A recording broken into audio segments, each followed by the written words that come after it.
Hi, so in today's video we're going to be talking about lenses, but before we do that I need to do some chores around the house. Mainly, I say some, I mean one.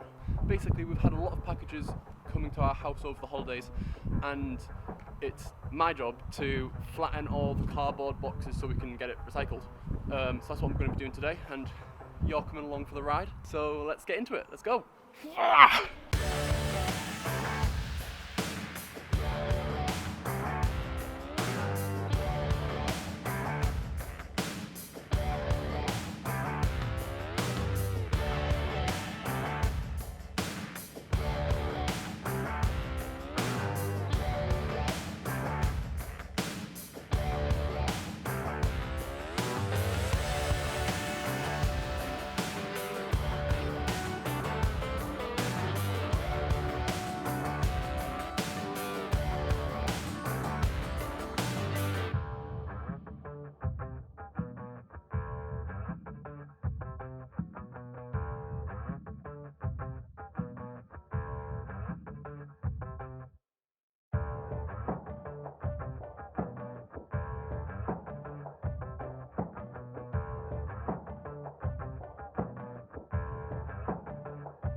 Yeah? Hey. So basically we've got one box, how our recycling works. We've got the box which is for glass and for tins and cans and stuff like that, and then we've got bags which is for plastics and card and paper. As of last year we only had this one white bag, but we've recently needed to upgrade to have 2 bags and then to the 3rd bag in there. Now as you can see, these 2 are just full of just cardboard, so I wanted to save that one for the plastics that we gather over the next week. Then we've also got all of those boxes to do and a couple more boxes over here. Like I've said, we've got a lot of cardboard over the past couple of weeks and months. So what I'm going to do now is I'm going to call it a day in terms of the flattening the cardboard, and we're going to get on with the video. So I will see you after I'm going to get changed and go in the shower and do my hair and stuff, and then I will see you in a bit.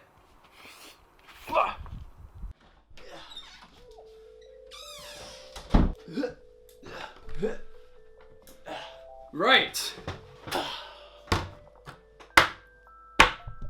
So I like lenses. Lenses are arguably one of the most important parts of your camera bag. Where your camera bodies would get outdated over the years, your lenses just kind of don't. You can run the same lenses for a decade without feeling the need to make an upgrade. Over an extended period of time, a professional would change their camera bodies 3, 4, 5 times, maybe even in some cases once a year, whereas most professionals would just stick with the same lenses while making those changes. This is why you hear a lot of people saying invest in the lenses and then work your way up the camera body ladder. However, I'm not an expert in lenses, to be honest. I went to university to do film and I specialised in directing, not cinematography. So that's what this series is here for. So to fight my lack of knowledge on the world of lenses, I'm going to be making this series about, well, lenses. I'm going to be talking about wide-angle lenses like the one that I'm recording on versus telefocal lenses. I'm going to be talking about cine lenses versus photography lenses. and in today's video I'm going to be talking about primes versus zooms. Now before we start and before we make any progress on what each one's good at, we need to know what is a zoom lens and what is a prime lens. A prime lens, like the one that I'm holding now, my 50mm, is a lens that has a fixed focal length.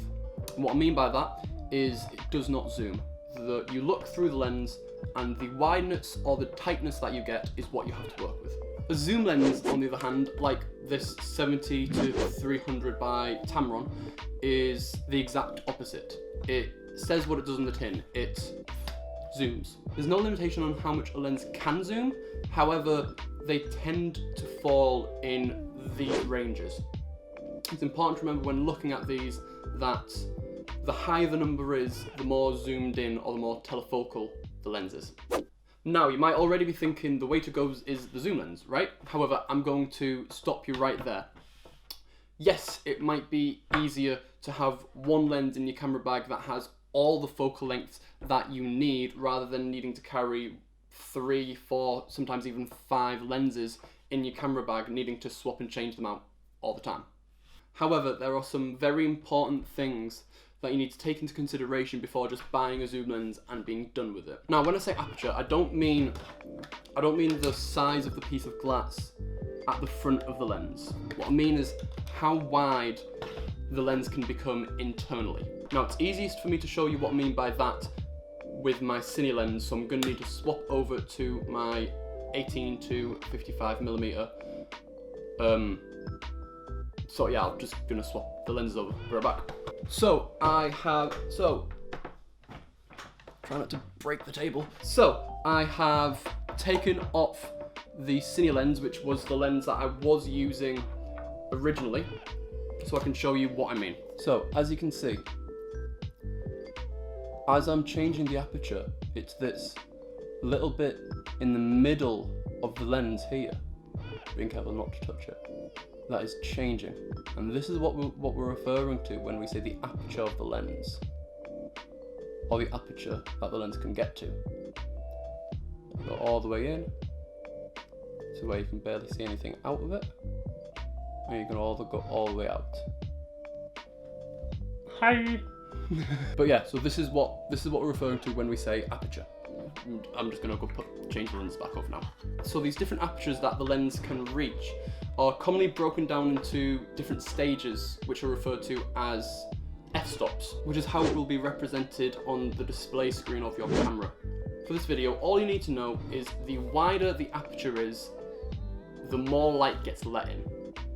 And that will be represented with a smaller f-stop number. So for example, if I was filming in a really dark area, I would need a lot of light to get through, meaning I would want to use a lower f-stop. Another important part of f-stop to remember is the lower the f-stop is and the wider the aperture is, the less of the image will be in focus. This is what we refer to as depth of field. If you look at an image of a person or an animal or whatever, where the subject is in focus and the background is miles out of focus, that is what we call having a shallow depth of field, where only a small part of the image is in focus. And the only way to do that practically is by having that wider aperture that the prime lenses can do for you. Not only that, but prime lenses also tend to be cheaper than zoom lenses just because there's less glass needed to make a prime lens. Now, moving on to your zoom lenses. The nature of a lens is versatility. It's the whole point of this type of lens. They are there to allow you to have multiple different lenses at different focal lengths all in one. Not only will it save you time, not needing to change your lenses anywhere near as often, but it'll also save you space in your camera bag for other essential kits that you might not be able to carry if you have multiple lenses in your camera bag. On top of that, they are easier to use with other pieces of your camera equipment. In this video by Matti Haapoja, he makes a very good point about how when you're working with gimbals or glide cams, it's all based on your it's all based on balance. When you're swapping and changing your lenses all the time for the different shots that you need, and all of your lenses are different sizes and different weights, it's going to seriously affect the balancing on your gimbal or your glide cam. Whereas with a zoom lens, they don't change that much. Like, that's the most it'll change there, which yes might affect the balancing on your gimbal, but it won't affect it nearly anywhere near as much as when you're changing it from a lens this small to a lens this big and bulky. Also, I'd highly recommend you check out his 2-part explanation on this subject. Links are down in the description below. They're very good videos. He's a very good YouTuber. But yes, moving on. I'm gonna throw up 2 photos of the same object shot on my kit zoom lens at 50mm and my 50mm prime lens to show you the difference. Notice how almost the full frame is in focus with the zoom, but with the prime, I can isolate the subject using the focus to draw the eye to the product. So, which is better? I hate to be another one of those people with this answer, but neither are objectively better.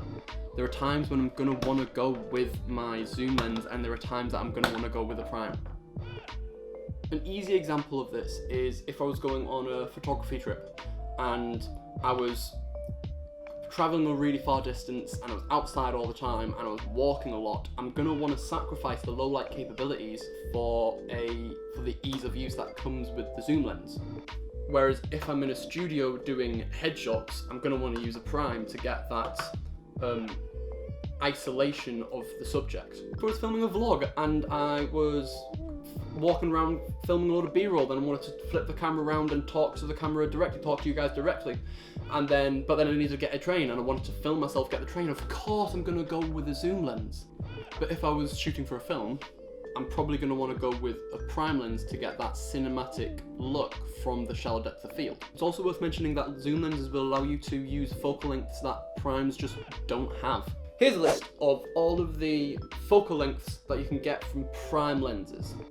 Now, say you're shooting product photography and the 24mm is just a bit too wide, but the 35 is just a bit too narrow. That's where a zoom lens would come in. You can get that in between the 2 focal lengths. And as much as that could be a curse, it's also a blessing on the prime lenses. Prime lenses force a photographer or a cinematographer to move and find different shots that potentially would work better than the original shot they were looking for.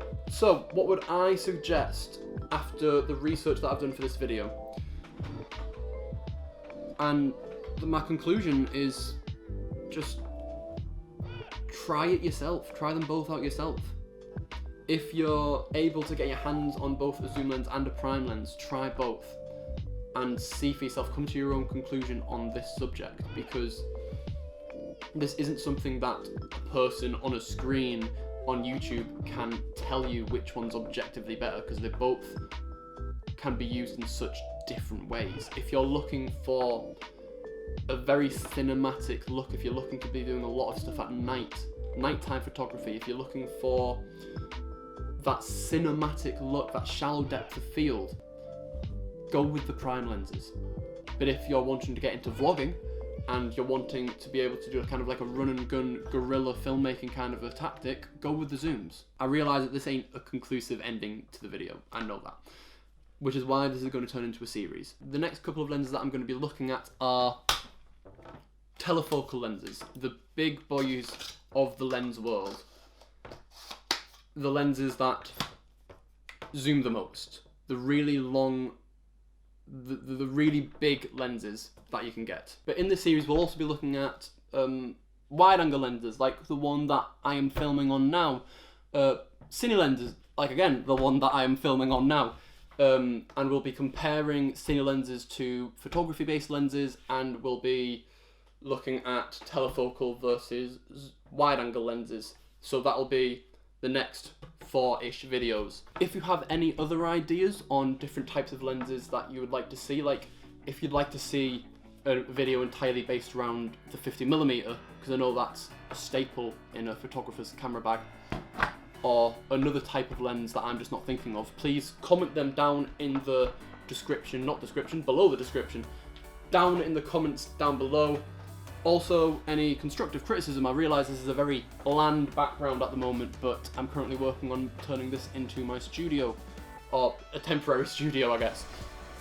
So if you have any suggestions, or if you have any criticism, comment them down below. I want to get better as a filmmaker, as a YouTuber, so constructive criticism, as long as it's constructive criticism, not just, you're terrible, go away, stop making videos. I'd be nice about it. But yeah, other than that, that's all I've got time for you today, I guess.